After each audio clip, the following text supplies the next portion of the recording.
Hello, everybody. This is Alchemy's Global Soft Skills. In our part 8, the earlier class, we expounded about emotions and feelings. And today, in this class, we would discuss about the favorable feelings and unfavorable feelings. Out of these feelings, some are favorable and some are unfavorable also. So let us analyze them and with examples, let us know how certain feelings which are negative in nature are favorable. So we will discuss about the negative feelings which become favorable when they are identified at the proper time. Before that, I would like to give a small psychological, it's not philosophical example, just let us know this also.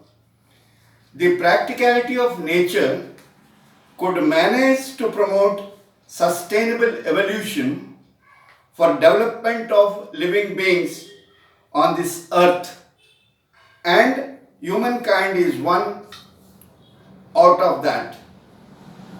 We evolved through the dark ages, the Renaissance, and now this modern world. Let us ask ourselves, could this be possible without feelings from the dark ages, through the Renaissance, and to this modern world? Could this be possible without feelings? Let us ask ourselves, you also all ask yourself, without feelings, could this be possible? But we will be now trying to know whether it is possible or not. Ask to ourselves, could this be possible without feelings that always surround the emotions? Feelings always surround the emotions.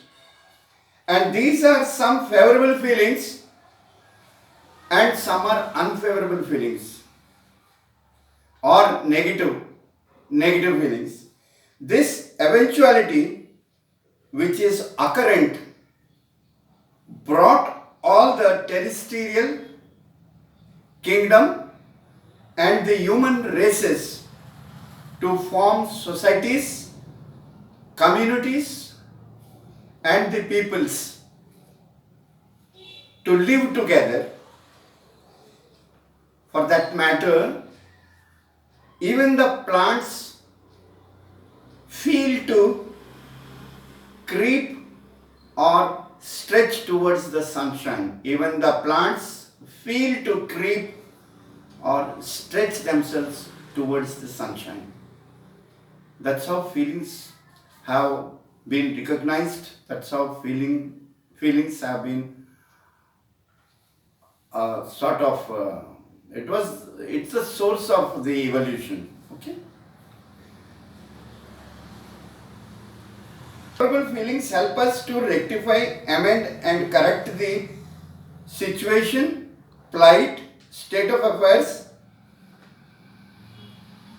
Though a predicament, the unfavorable feelings, if identified timely, indicating that we have been going away from our goals and beliefs and standards, caused resultant of such feelings which propagate. That's feeling of fear, guilt, regret, and feeling of repentance. And most of all, sadness. Is feeling sad, we say. Most of all, sadness, etc. Under the category of unfavorable feelings that help us overcome problems, let us categorize them. I'll be touching each and every such a negative feeling trying to know about it. Okay. Now I'll let you know some examples of anger and how we can uh, soothe it, or we can rectify that angry attitude by some of these examples. Okay. By using emotional intelligence, you become angry against your worker and you say this. You point out, like this, you point out, you're angry. She should have not done that. I cannot believe how negligent and reckless she is. This utterance is blended with anger, which may cause additional problem to you. She is a human resource. She is a skilled worker. Such type of expression of anger may cause a problem too. Instead of storming like that, bombarding, we may even use some soft words. You can say, her actions have upset the production process and the management a lot.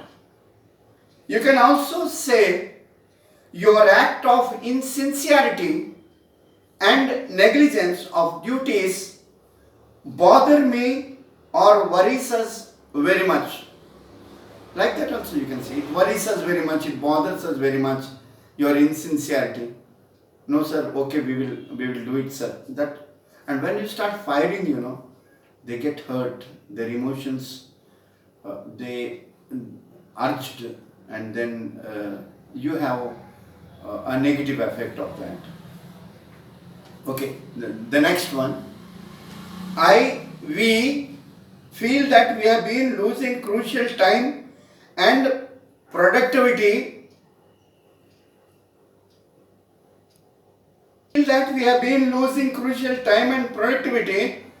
And ours is a very recognized and a reputed organization, and it is a brand of good products. You feel that we are going down in the process of production. We are known for our quality products and services. We have been saddened to note. In this case, this is how you can address to your staff when you are angry. All this. You can say, we have been saddened to note the irregularities committed by you. Hope you would make us feel happy once again by adhering to the regulations of our organization. This could be better way of expressing your anger, we hope. Okay? The attitude, behavior, irregularities has worked as a stimulus to anger, and such anger is a human phenomenon, or say human nature. That anger is human nature. Emotional intelligence, through the study of soft skills, enables one to muffle and stifle your anger. It muffles your anger and stifles your anger. All this is possible through emotional intelligence, which is the contents of soft skills. However, you have to identify, recognize, and distinguish your source of emotions, which we call the primary or originating emotions. Once you identify that, how and why you could become angry, or what was the reason and what are the alternatives not to be angry, then naturally the administration, the management or the organization would be in a soft spoken manner which would not hurt the manpower. We should always be concerned about the good skilled manpower also. Okay. Now let us discuss about disappointment. We always frequently say, I am disappointed, we are disappointed, don't disappoint me. All that we have been listening, it's a correct word only. But let us know what is disappointment also, isn't it? Let us know. We sometimes say, we are disappointed. Let us know something more about this word frequently used. Disappointment is frustration. Disappointment is a frustration when your expectations fail. This frustration comes from the expectations that are futile, that become futile. Those expectations which fail, which are not fruitful. Some expectations, something you expected, some targets you have expected, some output you have expected, some stocks you have expected, or as an individual you have expected that he would do something good to you and he has not done it. That time you get disappointed. Okay. And when you identify these negative feelings, you can set all things in order and give scope for rethinking and rejuvenation. As a result, you are young again and energetic to justify, excuse yourself, and the reluctant behavior, attitude of the other person also. So, when your expectation, he has not reached to your expectations, and when you feel that something is disappointing me because there is a failure in the expectations, think of an alternative. Okay, so we will go the other way. So then your disappointment might be consoled or reduced to some extent, isn't it? Of course, there are many more writers who write on this, but we have thought of abridging it, and the next one is one of the negative feelings that is also very important. It is fear. Fear is also a negative feeling, but if you just accumulate all that is told today in this class about fear and how you overcome fear and how you get the work done. I have given a few examples. AELTS, that Alchemist Global Soft Skills, gives you some examples. Hopefully that you may understand, comprehend it. Please be guided to what I say now. Fear. Okay, fear. Is a thought that you have when you sense danger. Fear is a thought that you have when you sense danger, pain, or something bad that is happening or might happen. That is how fear originates. A premonition that leads to fear. A feeling that something unpleasant is going to happen. See how this negative feeling of fear helps a person and becomes favorable to him. This negative feeling of fear helps a person and becomes favorable to him. I give you this example, small example. Okay, for that person I use that he. Okay, for the matter of example. He had a premonition that his plane would crash. He wanted to fly to some country and he had a premonition that his plane would crash. So he took the train. That is, he went by a train. Subsequently, the plane had crashed also. It crashed. So he took the train. The plane had crashed because of negative feelings of fear. He changed his mind and decided to travel by train, and thus he could be saved. So, if you identify why this fear has come for anybody, this is an example. I think you can have some alternatives and get rid of this fear, isn't it? Sorry. When this fear increases, it distorts our perception of reality.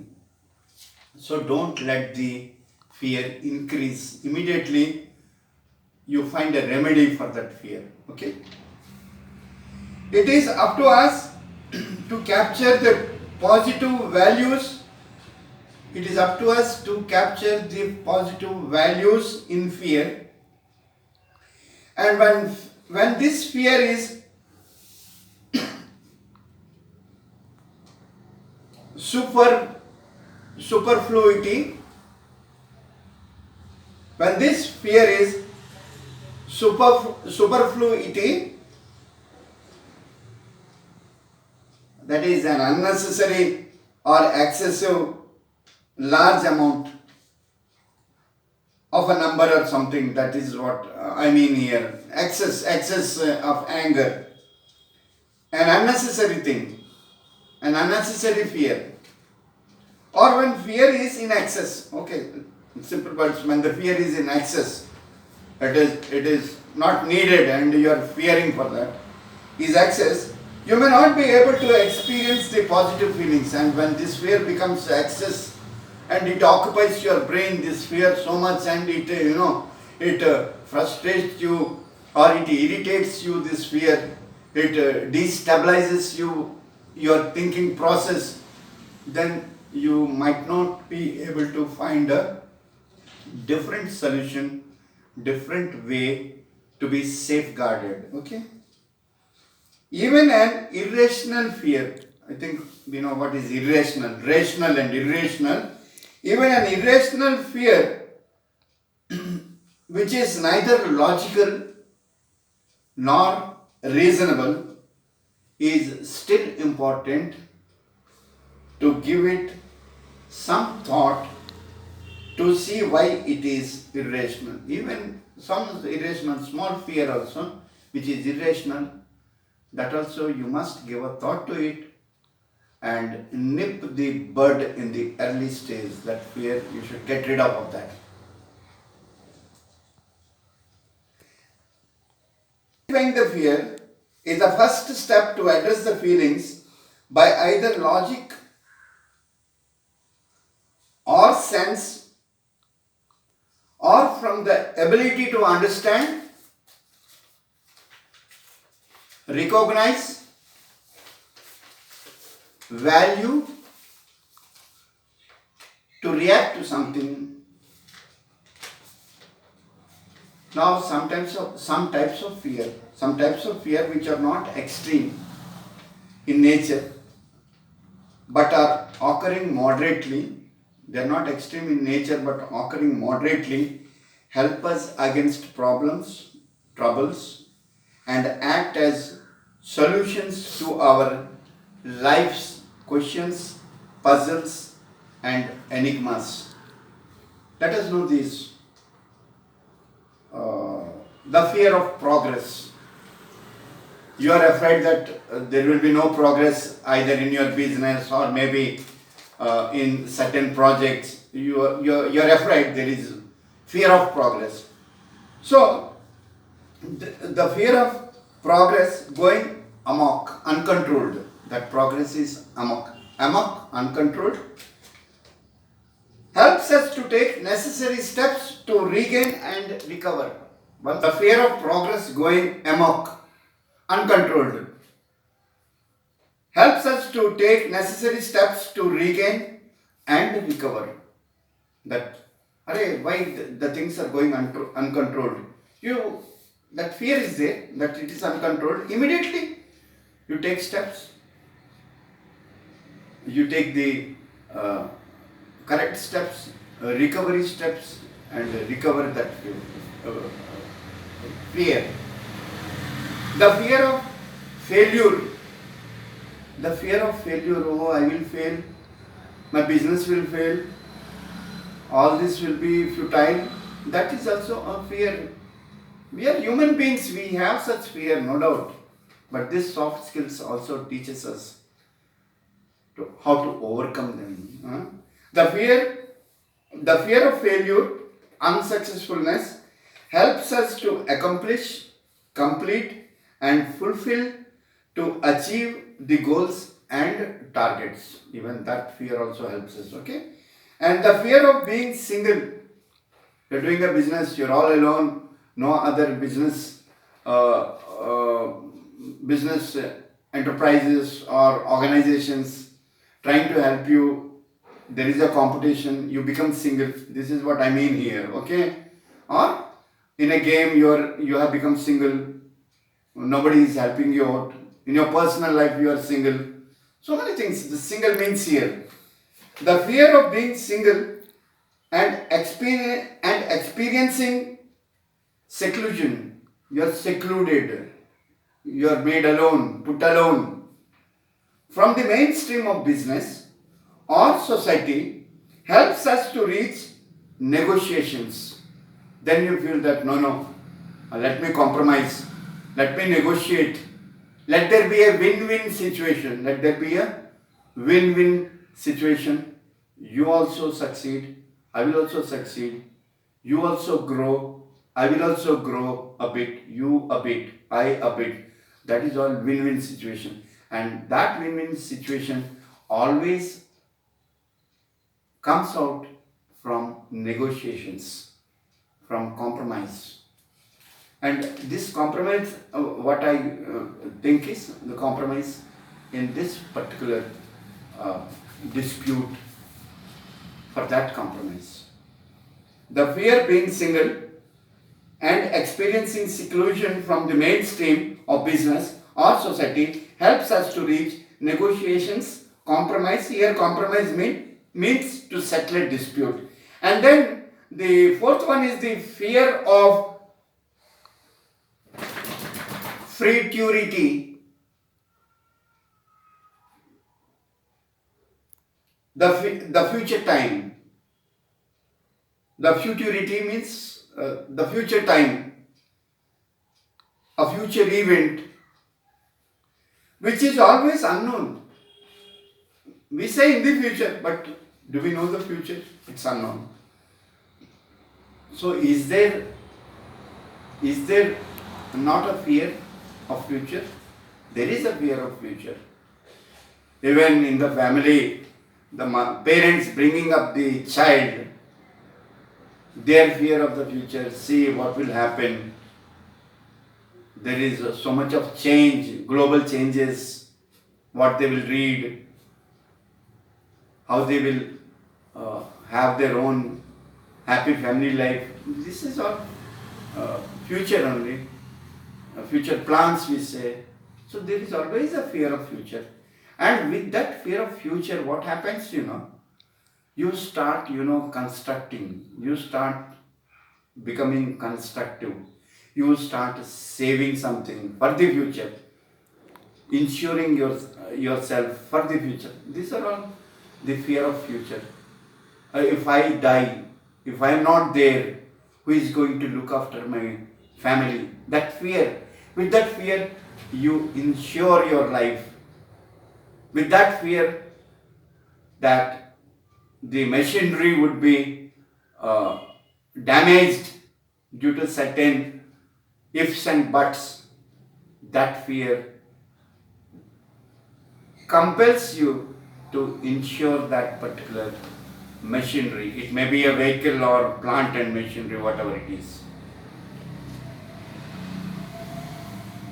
The future time, a future event which is always unknown. This fear helps us to take precautions and increase our foresight. It increases the foresight and organize yourself for future events and the needs of the future. So this fear of the future, that they call it futurity. This is futurity fear, that is the events that take place in the future is futurity. So that fear of futurity, that is over about the future. And then fear of dependence. The other one is fear of dependence, relying on somebody. Is that not a fear? I rely on somebody for what all this I am expressing. Somebody has to help me to teach you all this. Is it not relying on somebody for this class? Everybody relies on somebody. But at times there occurs in your brain a fear of dependence. When you come to know that in the future something else would happen and I may not have the support in the future. That is the fear of dependence. This fear helps us to develop our own resources. Fear of dependence, it will help us. You will go for an alternative. You will go for resources, your own resources. You stabilize yourself. Like for example, India today, we are trying to be resourceful and self-reliant, to have our own resources, our own products, not to depend on other countries. That is fear of dependence, the self-reliant Bharat. This fear helps us to develop our own resources and you become self-reliant. Apart from what so said, we have anger, disappointment, guilt, etc. Once you are through to overcome these negative occurrences, you become the best manager of yourself. You become a good manager. You can organize and you become the best personality. Within you also you become very gentle. The organization becomes a big brand and you take care of the whole progress. I think this much must be enough for us in this class to know about this, and the next class most probably would be on the technical features, communication, time management, all such things would be discussed. Please be guided. Please let us know whether you liked it or not. We will amend ourselves, we will rectify ourselves. Thank you for listening. Please read good books always. Always I tell you, I think every time it becomes monotonous saying, but when you pray God every day you say the same sloka. Likewise, every time my sloka for you is, the hymn for you is, keep reading, keep adding more knowledge and be a great successful man through reading good books. Okay, thank you all of you once again. I hope you would be able to go through my next class. Thank you all of you, and please let us know whether you liked it, so that we will be more enthusiastic to make more such corpus and present before you. Thank you all of you. Thank you very much.